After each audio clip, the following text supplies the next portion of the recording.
Hello. Oh, good. Yeah, I was going to say, you don't want me as your teacher. You want Jim. Matt's good.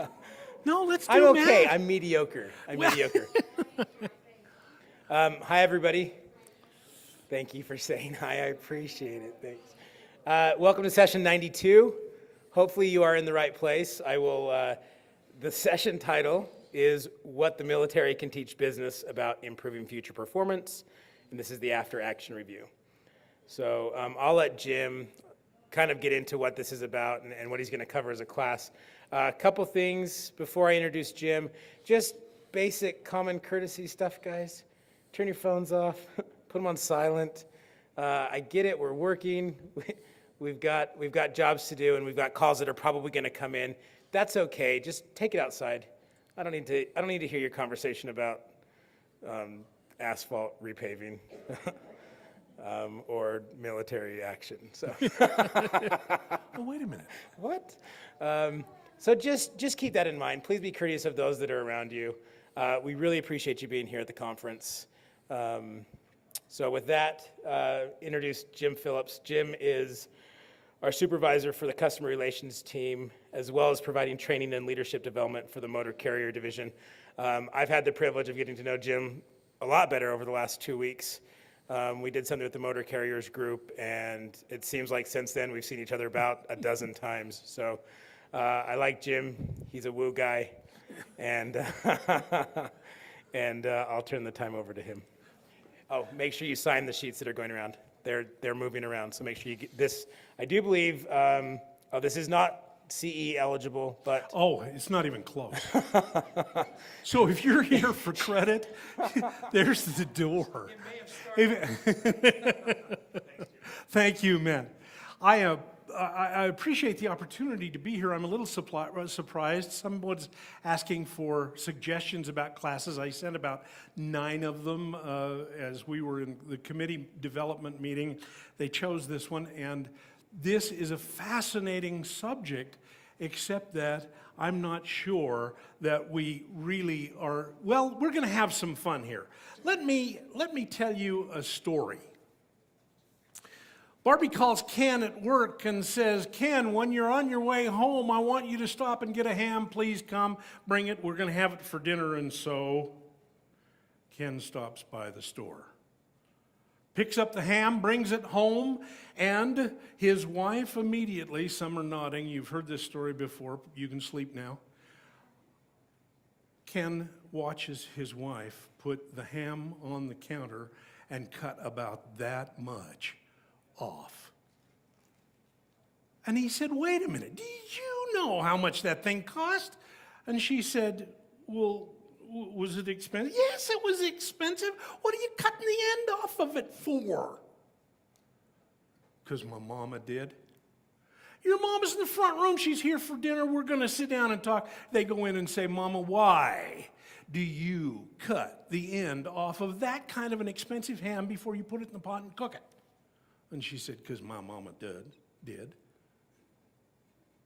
Well, Grandma's still up. She's in Orlando. Get her on the phone. We want to know. We call Grandma in Orlando and say, Grandma, now you used to raise your own hams, but they're expensive today. Why did you cut the ham off when you put it in there to cook? And she said, because my pan was too small. There are times we do things because we have been told to, or it's tradition, or it's something that we've gotten focused on. So we're going to talk today about what the military can teach business about improving future performance. It's called the After Action Review. And let me tell you a little bit about what it is that we're going to learn. We're going to talk about, you're going to be able to describe what an after-action review is, what it isn't, what it can do, and briefly how to use it. We're here not to take a look at what we've done in the past and say, this will replace it. But we offer it today as a tool a tool to perhaps maybe change the way that some of the things that you're doing. After action reviews are a fascinating thing that began to occur many years ago. It's something that the military brought us from the deserts in Southern California. Shortly after we got out of Vietnam, the military wanted something to help them look at the way that they did engagement and fought battles, because we didn't do that great of work in Vietnam. Now, I don't say that as criticism, I say that as a participant. We didn't do well. And we could have done better, and the approach that has been developed by the military is an interesting thing that in the late 1990s, the business world took a look at. Now, we've been doing something similar to this in the world of football for a long, long time. A good football team has one set of players over on one side of their roster who do nothing but memorize the plays that are going to be used against that team in the upcoming game. The occupational force and the blue force that meet at Fort Irwin in the Mojave Desert do basically the same thing. Here's the objective. And the blue four, as they are called, are the guys who sit and wait and pick on the guys who are supposed to be making points. And right after they get done, they sit down and say, well, let's take a look at what happened. So what we're going to discuss today is how this can be possibly used, because an AAR is simply nothing more than a process or a discussion used to capture lessons that are learned from successes and failures with one goal in mind: improve the future. So it's an opportunity for a team to get together to reflect on the project, the task, the activity, whatever it was. So what we're going to do is break this down the way that the business world began to unravel what the military gave us in the 1970s that was translated then into the business world in the 1990s. There is an objective of an AAR, and when you are thinking about what's going on, it's a chance for individuals and a lot of people to improve what it is that they're doing based on immediate feedback. I'll get into the fact that sometimes when we're working on projects, particularly in an engineering setting, we usually wait until it's over. But we're going to talk about how the task or event could have been done differently immediately after it's over. The purpose of an AAR is to identify lessons learned and to apply subsequent task and performance. Let's get it down there so that we know what it is and increase the confidence of the project or the team or the leader. There's so much that goes into some of what we do that we wait too long, and so this immediacy is an important thing. Increasing the proficiency of all participants. Everybody that was on that project, as we'll talk about in a minute, participates in those. It's not a critique. Some of us have learned that the word critique is a way to talk about everything that's going on, except that, in my experience in critiques, and a lot of your experience, those critiques become nothing more than a chance to talk about failure, talk about things that are not necessarily an improvement or a process improvement. But we want to talk about lessons learned. It's also not a disciplinary tool. Sometimes we wait until the one person that dropped the ball comes into the room and we talk to them about what went wrong. It's also not a lecture. It's not a gripe session. In those days, in the early days when the military first brought together this concept, leaders from both sides would get together after the AAR and talk about what their after-action reviews were like. And one of the first things that began and happened was everybody started to complain. And so about 1973, when they were working on the manual for this, they put in the phrase, "It's not a gripe session," to get it out of there, so that we don't necessarily go into a room where we want to learn to get better and start pointing fingers at people. It's also not a discussion of minor little teeny nitpicky events. What we want to do is to look at it in a little bit different way and don't want to embarrass a single person that's engaged in this process. So when we get going with an AAR, the goals are to create a culture for continuous performance improvement. That's all it's about, is improvement and a chance to systematically review successes and failures. Yes, we're going to talk about failures, but we're going to review them. We're not going to beat up somebody because of them. And we're going to challenge participants to think. Sometimes when we do critiques, we walk into a room and we sit down and this didn't happen and that didn't happen and how come they weren't there, and all of a sudden we're in autopilot because we've learned that old-fashioned way. And so we use that not necessarily to learn an improvement process, but to kind of pick on the event and make sure that it gets its negative review. And it's also designed to challenge team members to consider the consequences by thinking ahead. Now, you'd think that an organization like ours plans well in advance. And we do. But sometimes the small projects are knee-jerk reactions to, well, we didn't get that. I'll tell you an experience. I was a purchasing agent many, many years ago working on a hotel downtown. I was in a meeting. We were almost done with the building. We were talking about punch list days and when we were going to have that. And somebody asked about whether or not we were going to turn on the air conditioning. And somebody brought up the point that someone had forgot. It was a remodel.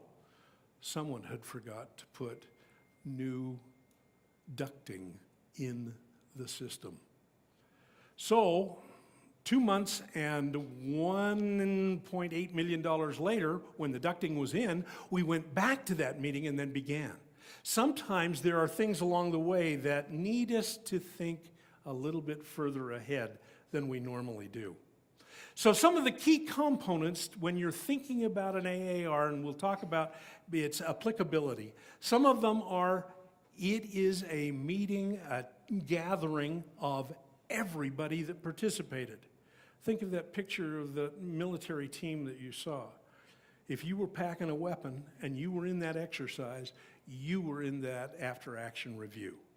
So if you're just the receptionist, you're just the trans tech, you're just the secondary or primary engineer, doesn't matter which, everybody gets involved in an after-action review. And they can be conducted during or immediately after.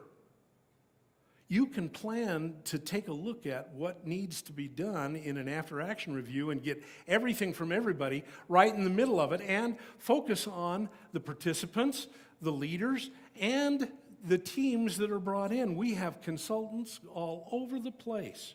They ought to be part of an after-action review. Sometimes we tend to load up the way that we're going to deal with it by using closed questions. Yes or no's. Did you or didn't you? Not open-ended questions. Well, let's not invite Jim because he does nothing but talk too much. Well, Jim was there and he was a part of it. We might as well hear what his side is. Open-ended questions gives you a chance to open up the dialogue and begin to extract learnable information, whether it was a success or whether it was a failure, and determine the strengths and weaknesses in that task, that event, that project. Doesn't matter what it is, but let's take a look at what the strengths were and what the weaknesses. Many years ago, when I began learning some things about teaching, one of the people that evaluated me started with the negative question: what do you need to change? Didn't say what went wrong or what was bad. What do you need to change? And then followed that up with what went well. So, strengths and weaknesses, and the last thing is that we need to link the performance to future tasks or events. How do we do that? Now, you chose to come to this class, Katie. How would you tie that piece of information into the future so that you could access it? Write it down. There was a reason I knew you came. Thank you very much for that. As long as you're going to come, I'm going to punish you by asking you questions. Write it down. There are lessons learned, and if those lessons learned only become ear candy and don't find themselves onto a page, the after-action review will be of no value at all. So let's talk about how do we go about holding one of these events. The first thing that happens is somebody wants to point fingers. So maintain a little bit of dignity, a little bit of order, lots of discipline. And the second thing is, let's keep it at a high standard. It's easy to go south with some of the things that we get involved with, and it's easy to point fingers, and it's easy to really take it to a very low end. But this kind of an exercise can be really, really helpful, especially if we keep high standards, and it needs to be positive.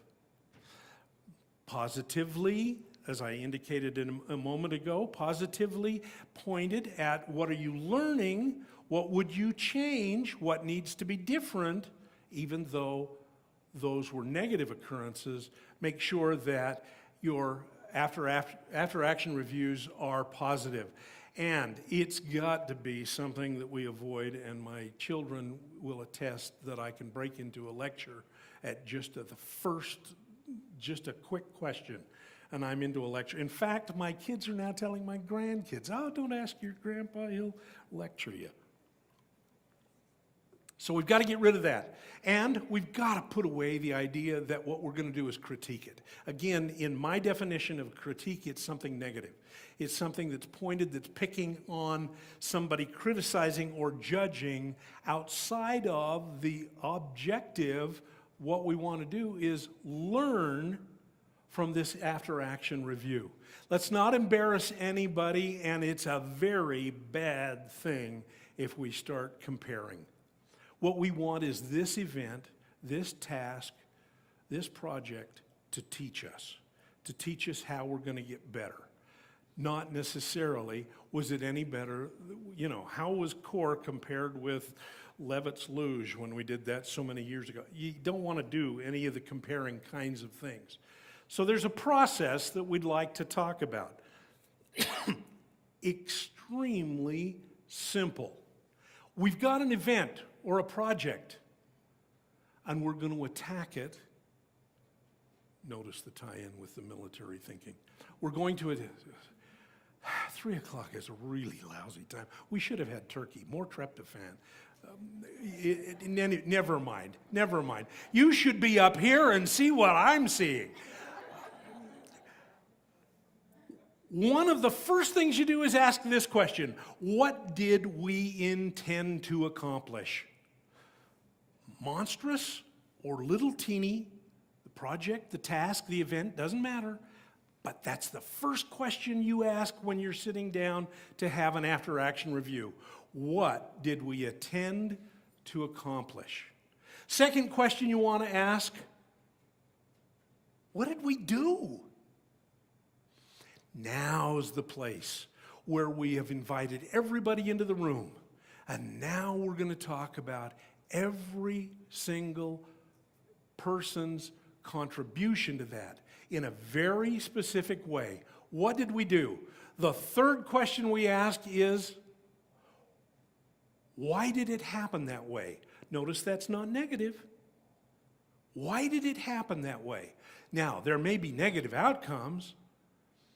Well, the attacking force went in and split into two, and then they were both wiped out. How do we know that that was a good thing or a bad thing? Well, what was going on? The question we're asking is, why did that happen? And the fourth and final question that we ask in an after-action review is, what will we do to adopt, refine, or repeat this? If it was good, we want to repeat it. If it was something that we need to think about different, we're going to adopt it. If it fell flat on its face, how do we avoid that in the future? 4 simple questions. After-action review asks. So, how long should an AAR take? Well, with those 4 questions, it can vary, but if you're into a real formal thing, it could take quite a while. Now, the after-action review for Jim Phillips following this class can be really about 3 to 5 minutes long. I can get all of those good friends from the Motor Carrier Division who came and stand right next to me and say, what do you think? And they'd say, I wouldn't do it again. And that's it. That's all you need. You don't need any more than that. But it can be short or as long as you want it. It should change the future. That's the target. What do we need to do to learn from it and have the impact throughout the entire organization? Now, when should we conduct it? Now, I just offered the idea that right after I get done with this, I maybe ought to do it. Or if it's a big enough project, maybe you want to do it just before it ends, but get everybody together. Or maybe it is just something very small, but it should be, if you're going to do a big meeting, you need to plan it in advance, and we'll talk about that in just a minute. 3 types of AARs as they have been translated in the business world. For the military, there's still only one. Win, lose, or draw, we need to know what we did right so that we can do it again. We need to learn what we did wrong so we won't do it again. But from a business standpoint, we can look at AARs as formal, informal, and you can even have it personal. Maybe I won't invite those friends to come around and talk to me about, and I'll have my own. And the way that you conduct it is depending on the way that it is. A formal AAR is going to be very resource intensive. If you're bringing in everybody that was involved, they're going to need to know beforehand. They're going to need to know how to schedule it. They're going to need to know what the planning was that their part was, and they're going to bring it in and put it together. An example of a formal AAR would be one that's conducted at the end of a major project. For example, our good friends who brought us this conference could walk right down Thursday noon, Thursday 2 o'clock, walk into the boardroom where they've used as a staging room, sit down and go through everything that they did. Or maybe because they want it even more formal than that, they wait to gather some data and have another meeting, perhaps a little bit longer than that, to talk about what went well and what needs to happen in 2016. Formal reviews have an external observer. And in some cases, that external observer becomes a facilitator.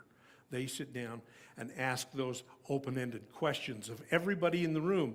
And remember, because Katie told us, we're going to be writing this down and making sure that this is going to help us in the future. So what we want to do is make sure that we're collecting that data and take time to prepare.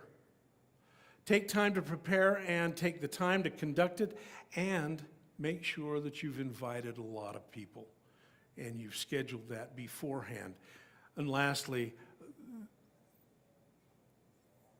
let's make sure that those that are going to be working around with it are the ones that get the support, that get the chance to offer the questions and the comments.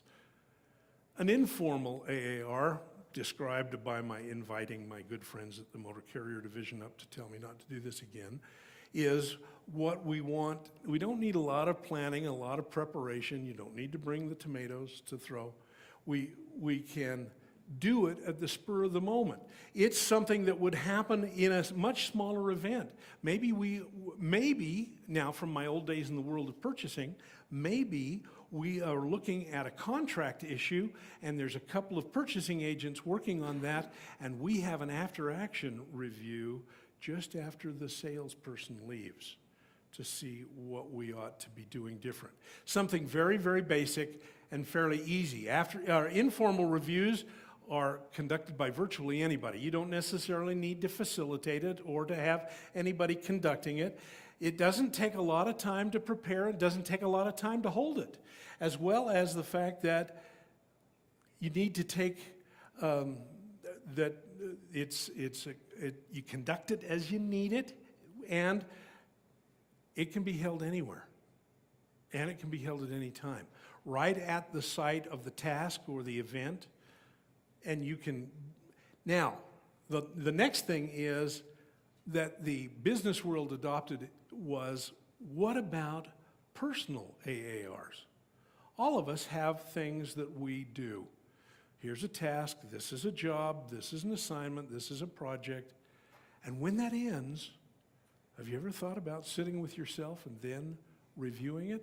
A perfect opportunity to perhaps develop a quick, informal way of saying, how'd I do? Now, you could do that at the end of a phone call. Oh man, that was awful. What did I do wrong? Well, this is what I did wrong. Now I really got on the attention, and that was positive, and that was good. Now what am I going to do with this in the future? Not only in the future for just the concept of the phone call, but perhaps maybe with that person. Maybe I've taken some detailed notes that make it so that the next time I call that individual, I've learned from where I was before. A quick review of the outcome of a telephone conversation with a client or customer is a perfect example of where that comes from. And more formal personal AARs can be held sometimes. You've got somebody that you're working with. Maybe you're working with your supervisor and you've got this filed away as something that you're going to do in UPM. And you say, hey, boss, come on in here. Or team member or whatever, maybe even a mentor. Come on in. I need to sit down and go through this with you so that I get clear in my mind whether or not I can change my future performance based on an experience or an event.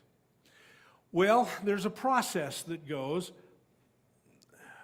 Now, see, what we should do right here is everybody get out their blanket, and I'll pass out the graham crackers, and we'll lay down and take just a brief nap. We all need to do that,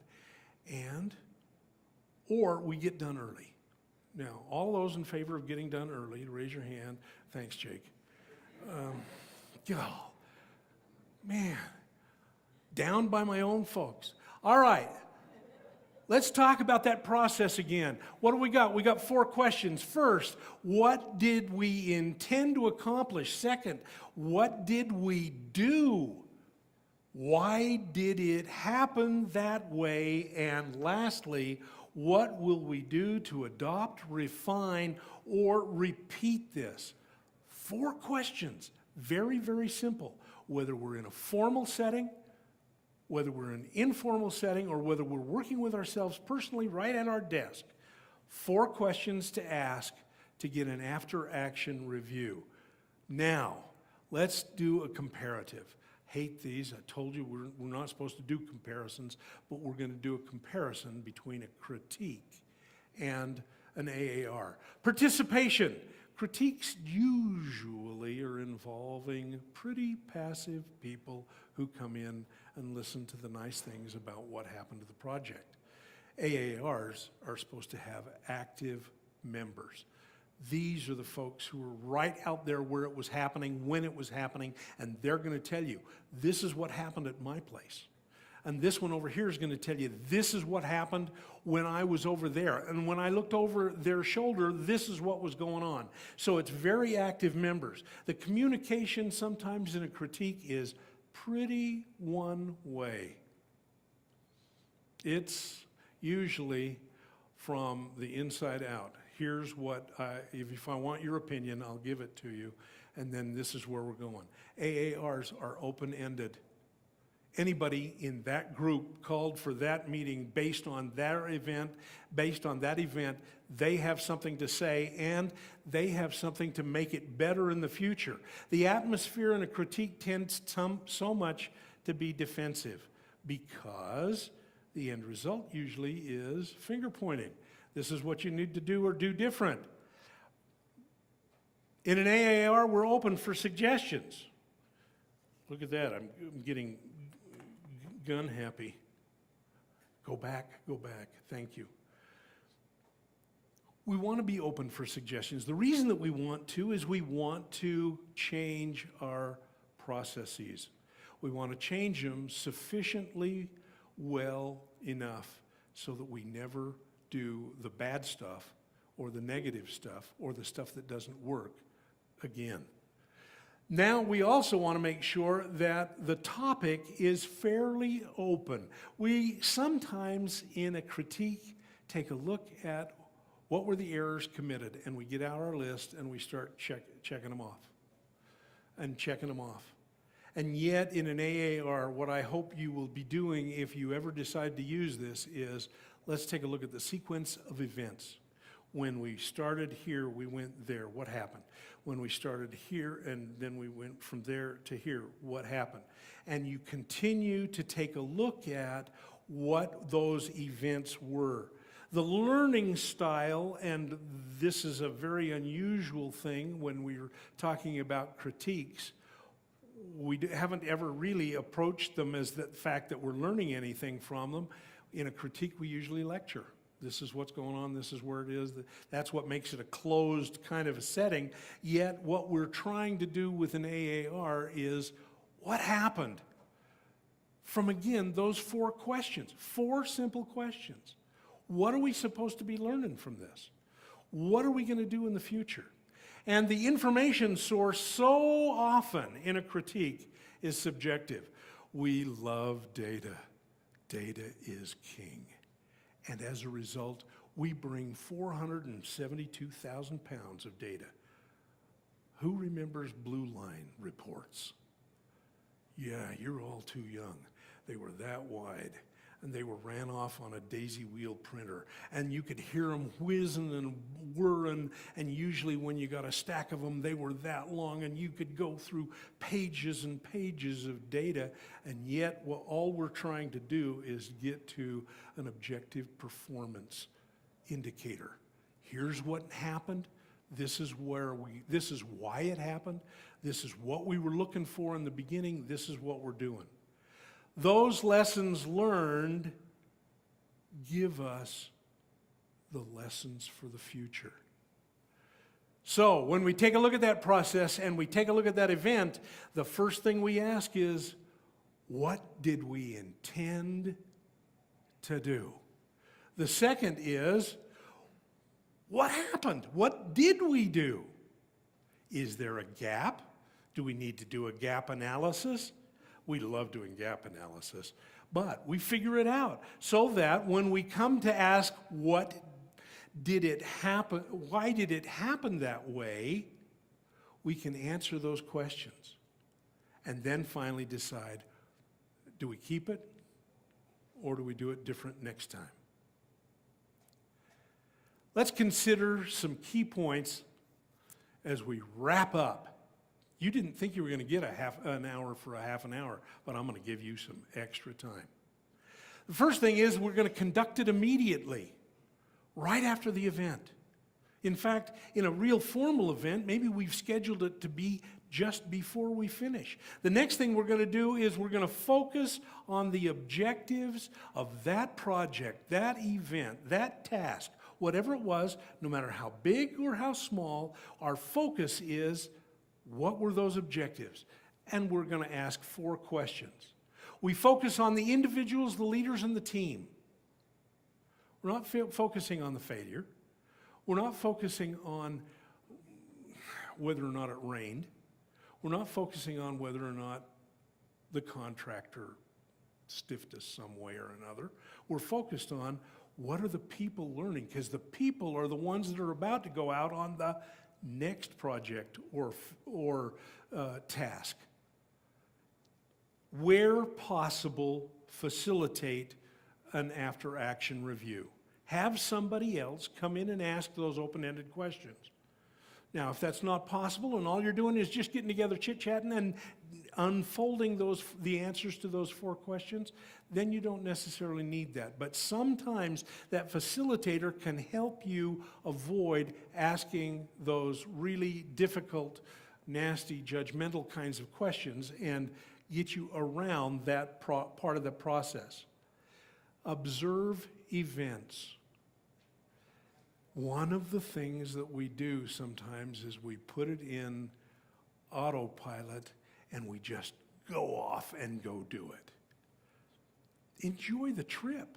Make sure you make some observations. What are you learning?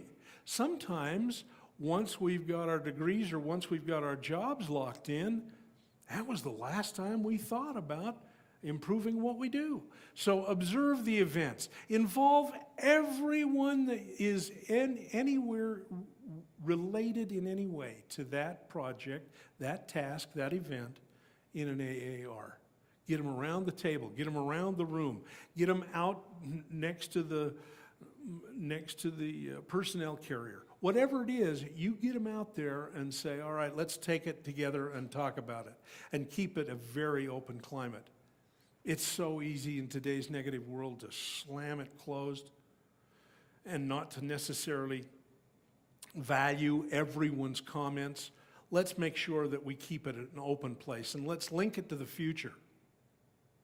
We're not going to get any better if we get entrenched in where we were and do the same thing that we did before.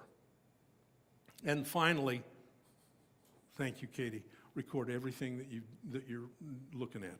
Write it down. And put it in a book that you're going to use in the future. If you're going to use this tool, get yourself an after-action review book. Write everything down and then go to the next page and the next page.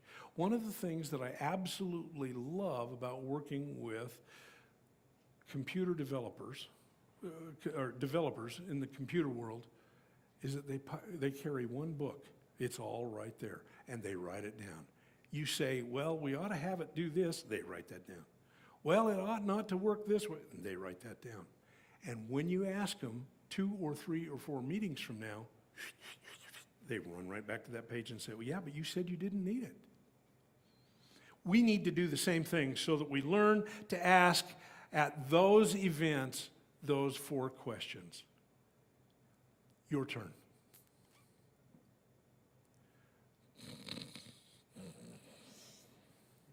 keep this session on track and not let it get derailed, you bring in the participants, but you do mention what the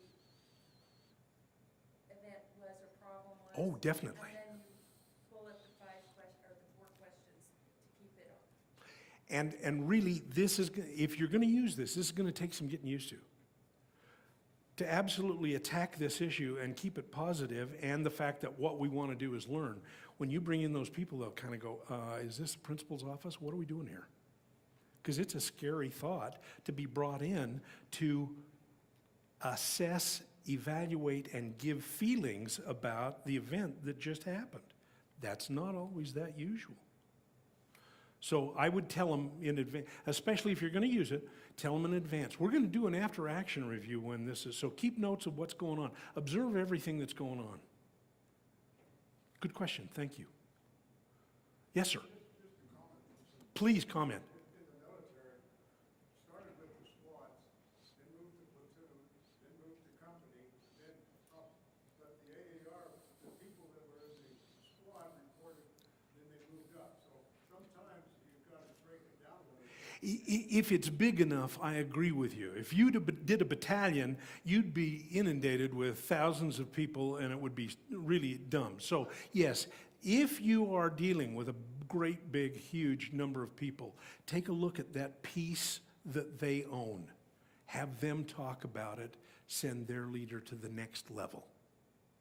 Very often, that's what happens down in the Mojave Desert when the occupational force and the Blue Force get together. After everybody's done their pieces and they've all brought it together, then they bring both sets of generals together and say, what did we learn? And it was fairly effective for several projects that were happening in Afghanistan, because the desert in that part of California is very, very similar to Afghanistan. Another comment, another question.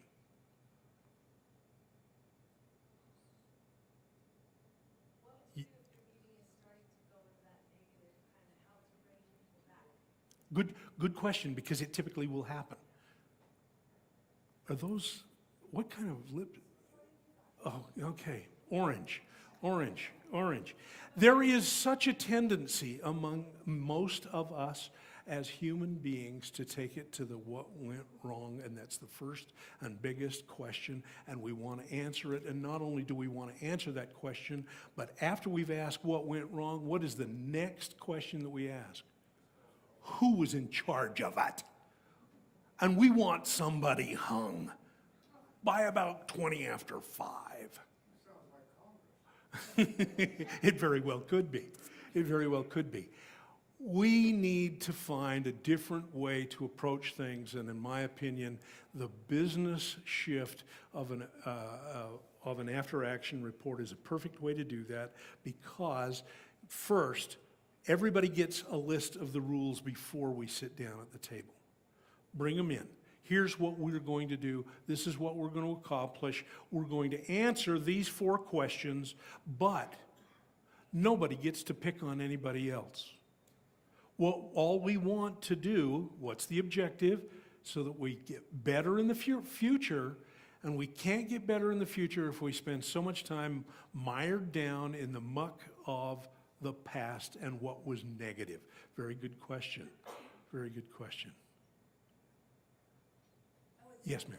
Equally important, if you ask what went right, you would want to keep it at a what went right, not a let's pat each other on the back.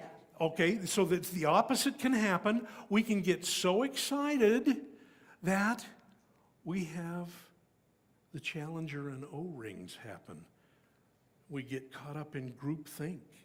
We get so excited about what we accomplished that we don't temper that with, this is the lessons that we want to learn, instead of, boy, are we good folks. What is it? Put our thumb in and pulled out a plum and something like that. I read that to my kids, but my youngest is 30 now, so I don't know. Any other comments?